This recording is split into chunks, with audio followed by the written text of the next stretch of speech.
Hai, kamu pasti udah gak asing lagi dong dengan Tentara Nasional Indonesia atau TNI. Kesatuan ini berfungsi untuk mempertahankan kedaulatan bangsa Indonesia dan melindungi segenap rakyat Indonesia dari berbagai ancaman, baik itu dari luar negeri maupun dari dalam negeri. Nah, kamu harus tahu nih, kalau ternyata TNI itu punya beberapa pasukan elit yang kemampuannya jauh di atas pasukan biasa loh. Pasukan elit ini berisi prajurit-prajurit terbaik yang telah menjalani seleksi luar biasa ketat. Jadi, gak heran kalau mereka bisa melumpuhkan musuh dengan cepat dan juga efektif. Penasaran nih, apa aja ya pasukan elit yang dimiliki oleh Indonesia? Eits, jangan buru-buru dulu guys. Cuma mau ingetin, tekan tombol subscribe-nya ya, agar kamu gak ketinggalan informasi baru lainnya dong. Kalau udah, check it out!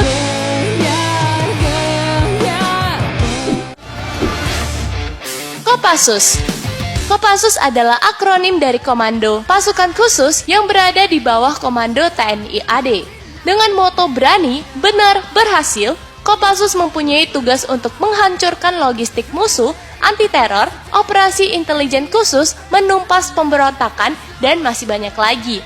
Beberapa tugas yang pernah dilakukan oleh Kopassus antara lain penumpasan DI-TII, operasi Trikora, dan pembebasan sandera dari perampok Somalia. Karena memakai baret merah di kepala, Kopassus sering juga disebut pasukan baret merah. Karena membutuhkan kemampuan tinggi untuk menjadi pasukan elit ini, seleksi dan latihannya juga gila-gilaan. Seorang calon prajurit Kopassus harus sanggup menahan neraka dunia, seperti bertahan hidup di alam liar, berenang melintasi selat, dan menahan siksaan jika tertangkap di kamp tawanan. SAT 81 Gultor merupakan akronim dari Satuan Penanggulangan Terorisme. SAT Gultor 81 berasal dari prajurit terbaik Kopassus. Kalau Kopassus aja udah berisi prajurit terbaik, bisa kamu bayangin dong gimana kemampuan SAT Gultor 81. Awal berdirinya, pasukan elit ini bertujuan untuk mengantisipasi tindakan pembajakan pesawat yang banyak banget terjadi di era 70-an dan 80-an. Komandan pertama SAT Gultor adalah Mayor INF Luhut Binsar Panjaitan, dibantu wakilnya Prabowo Subianto. Mereka dikirim ke Jerman untuk mempelajari spesialisasi penanggulangan teror kepada GSG 9, salah satu pasukan elit Jerman. Setelah kembali ke Indonesia, mereka pun menyeleksi anggota terbaik Kopassus untuk masuk ke SAT Gultor 81. Satuan ini sendiri punya moto, tidak diketahui, tidak terdengar, dan tidak terlihat. Dan Bravo, Detasemen Bravo 90. TNI AU juga punya pasukan elit loh, yaitu Den Bravo 90. Korps ini terbentuk dari anggota pasukan khusus AU yang sudah diseleksi ketat. Meskipun pasukan ini terbilang muda karena baru didirikan tahun 1990, kemampuan mereka tidak bisa dianggap remeh. Den Bravo mempunyai tugas melakukan infiltrasi di instalasi udara musuh, melakukan sabotase, dan juga aksi memata-matai. Kemampuan Den Bravo semakin diakui karena menggunakan alutsista terbaik TNI AU. Yontai VIP, Batalion Intai Amfibi. Pasukan khusus TNI AD udah, TNI AU juga udah. Sekarang kita bahas ya pasukan khusus dari TNI AL, yaitu Batalion Intai Amfibi atau yang sering disingkat Yontai VIP.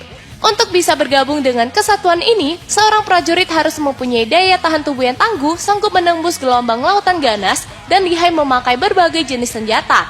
Salah satu latihannya adalah, calon anggota harus bisa berenang sejauh 3 km dalam kondisi kaki dan tangan terikat.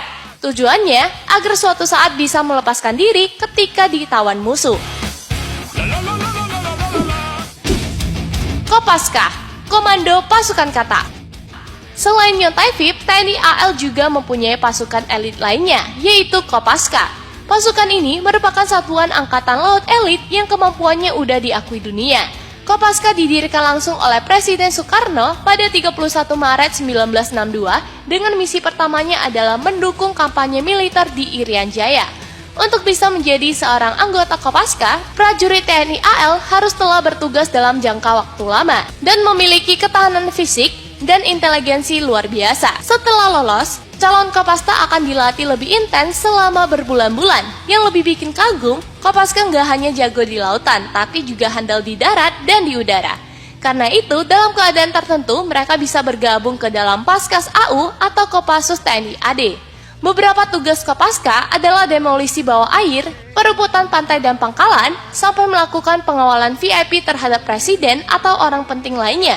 Misi yang pernah mereka lakukan antara lain, operasi khusus Kikis Bajak dan Lusitania Espresso, memburu perompak Sumatera, pengaman Ambalat, dan bergabung dalam unit pengamanan PBB, mulai dari misi Irak, Sudan Selatan, Lebanon, sampai Bosnia.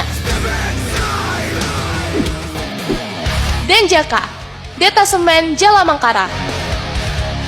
Pasukan Detasemen Jala Mangkara ini merupakan prajurit terbaik dari Kesatuan Kopasda dan Yontaifib. Jadi, pasukan khusus Denjaka memang benar-benar terbaik dari yang terbaik. Agar bisa bergabung dengan pasukan Baret Ungu ini, seorang calon anggota harus menjalani tes yang lebih gila lagi. Karena mereka harus mampu bergerak lincah di lautan maupun survive di darat dan sanggup menyusup dengan terjun payung. Denjaka sendiri pernah latihan gabungan dengan US Navy dan Korps AL Amerika ini sampai tak habis pikir dengan latihan gila yang dijalani anggota Denjaka. Salah satu prestasi dari pasukan elit ini adalah ketika berhasil membebaskan awak kapal MV Sinar Kudus yang disandra oleh perompak Somalia pada tahun 2014. Nah, itu dia sahabat Indojan, 6 pasukan elit terbaik yang dimiliki oleh Tentara Nasional Indonesia. Gak heran, meskipun alutsista kita gak secanggih negara barat, tapi kemampuan para prajuritnya begitu diakui oleh negara maju loh. Bravo TNI! Kalau kamu punya saran lain, tulis di kolom komentar ya guys. Dan jangan lupa juga kamu like, share, dan subscribe channel kita. Terima kasih!